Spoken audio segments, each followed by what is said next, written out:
And let's now track the latest in concern to the Ukraine war. Ukraine's Western allies have pledged nearly $35 billion in military aid for 2026.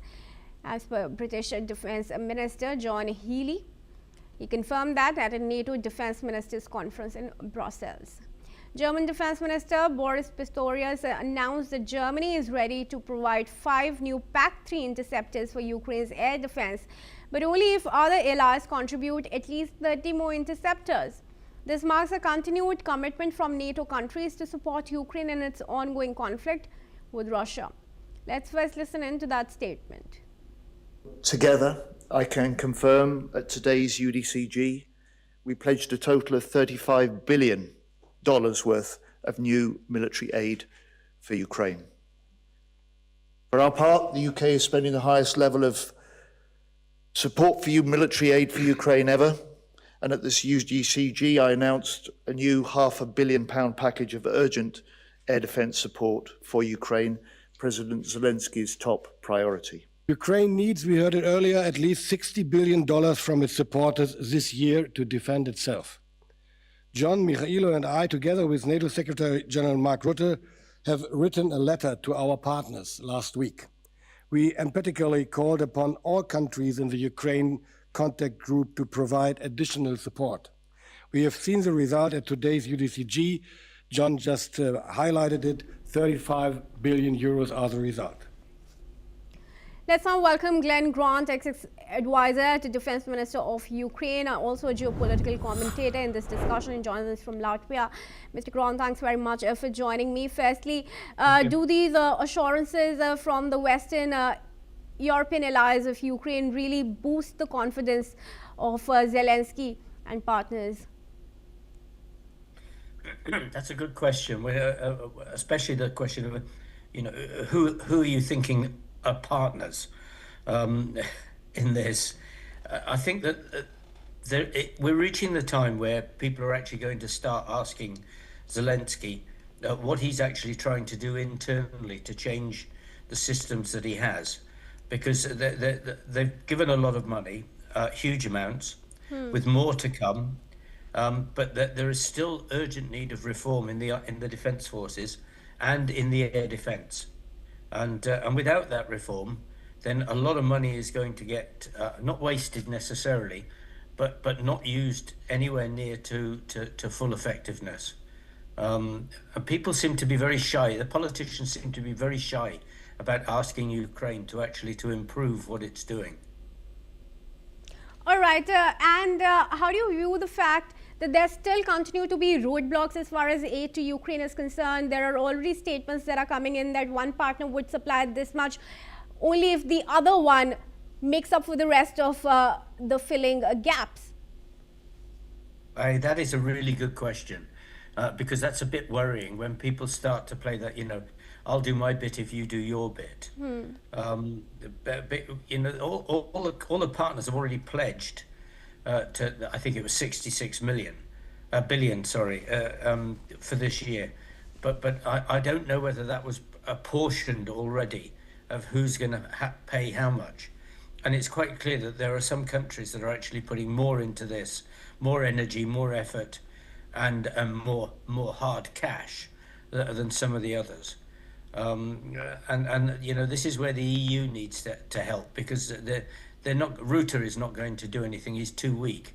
But there is a need to stop people even having discussions like this, because a discussion like this from somewhere like Germany just emboldens Putin, because he thinks, right, I've got them. They're beginning to crack. So he just keeps going. Solidarity is the absolute key to winning this war and to get Ukraine off the hook. And talking about the larger peace question, in your assessment, do you see an agreement being arrived upon by June, as Zelensky says that Trump is intending to? No, I don't. I don't. It would be a miracle if it does, and I shall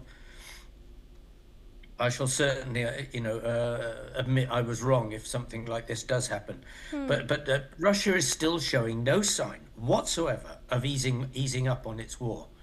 and it's actually inside Russia. They're actually turning more and more and more to a war economy.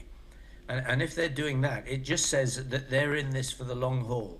So I think, Trump's peace is a mirage, and it's not. I don't think it's going to happen at all.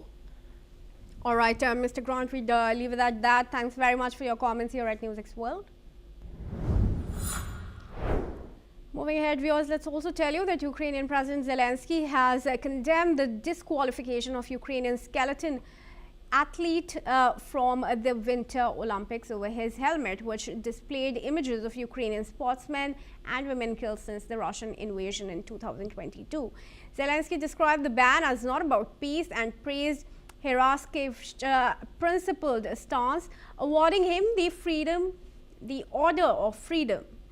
The International Olympic Committee cited rules against political gestures during competitions, but offered alternatives like allowing the athlete to wear a plain black armband. Heraskevych has appealed the decision to the Court of Arbitration for Sport, with Ukrainian fans expressing dismay over the IOC's handling of the situation. Let's hear Zelenskyy remarking on that. Ще одне, точно не про мир і не про справедливість і не про принципи олімпійського руху. Рішення Міжнародного олімпійського комітету проти Владислава Гераскевича, нашого спортсмена, який всього лиш пам'ятає і шанує українських спортсменів, чиє життя забрали російські удари. Спорт не повинен бути без пам'яті і поваги. And viewers, with that, it's a wrap on this edition of the World Report on NewsX World. Very thanks for staying tuned.